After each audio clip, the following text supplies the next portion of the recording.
Isang mapagpalang Huwebes po, October 12, 2023. Welcome to Hold the Line, Police Chief Master Sergeant Brother Aldemoniz po mula sa ilalim ng bandila ng Pinag-Isang Puso Catholic Charismatic Ministry Incorporated at sa patnubay po ngayon ng Las Piñas City Police Station at ng Zapote Substation.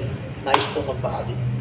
Ang gospel po ngayon hinangon natin kay San Lucas, Kabanata 5, Kabanata 11, talata 5 hanggang 13. At ito po yung humanap, kumatok, at humingi. Ayan. Sabi dito po kapatid, kaya't sinasabi ko sa inyo, humingi kayo't kayo'y bibigyan, humanap kayo't kayo'y makakasumpong, kumatok kayo at ang pinto ay bubuksan, sapagkat tumatanggap ang bawat tumihingi, makakasumpong ang bawat tumahanap, at pagbubuksan ang bawat kumakatok. Pagbulayan po muna natin yung unang istorya doon sa taas. Doon po sa taas, sabi po doon ay may isang tao na may dumating na bisita. At dahil madaling araw na dumating yung kanyang bisita at wala siyang may open, ang ginawa niya ngayon, kumatok siya doon sa kapitbahay niya para manghingi ng makakain. Sabi po ng kapitbahay niya, nakahiga ng aking mga anak, nakahiga na kami. At nakasarado na ang aming pintuan, nakatrangka na. Hindi na kita mapagbibigyan. Pero sabi nga daw doon sa kwento, hindi babangon yung tao dahil kaibigan niya yung humihingi. Kung hindi babangon ito sapagkat sa pangungulit ng humihingi. Kaya sabi ng mabuting balita, humingi kayo at kayo'y bibigyan. Humanap kayo at kayo'y makakasumpong. At kumatok kayo'y kayo'y pagbubuksan. Ito kapatid yung hamon sa atin ng gospel na magpatuloy tayo sa paghahanap sa ating Panginoon. Magpatuloy tayo sa paghingi at magpatuloy tayo sa pagkatok sa ating Panginoon. Kapatid, sa mahabang panahon ba, ikaw ba'y patuloy na humihingi ng panalangin sa Amang nasa langit? Sa mahabang panahon ba, patuloy kang humahanap ng pag-ibig at pagmamahal ng Diyos? At sa mahabang panahon ba, ikaw ba'y patuloy na kumakatok upang pagbuksan muli ng ating Panginoon? Kapatid, ito yung pagkakataon. Panghawakan mo ang pangako ng Diyos. Lord, sabi mo kung sino man ang hihingi, bibigyan mo. At kung sino man ang humanap, ay makakasumpong. At kung sino man ang kakatok, pagbubuksan mo. Sa araw na ito, Lord, kami kakatok, kami hihingi, at kami hahanap sa iyo.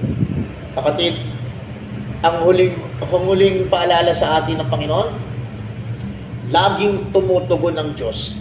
Lagi siyang tumutugon. Hindi siya, lagi siyang may answer sa bawat panalangin natin.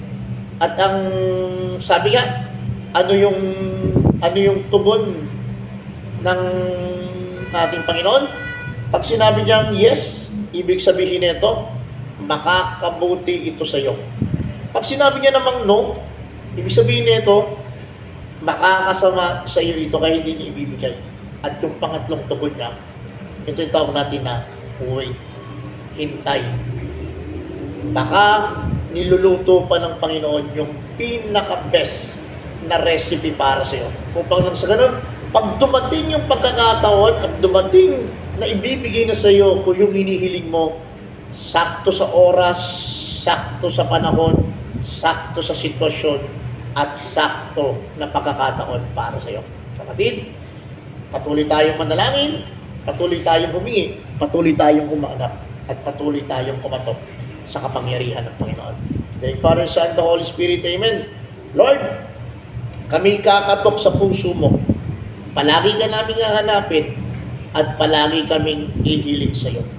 Lord, batid mo ang aming mga panalangin pero sasabihin pa rin namin, kami may kailangan pinansyal. Please provide, Lord. Ngayon pa lang nagpapasalamat na kami na ipagkakaloob mo ito.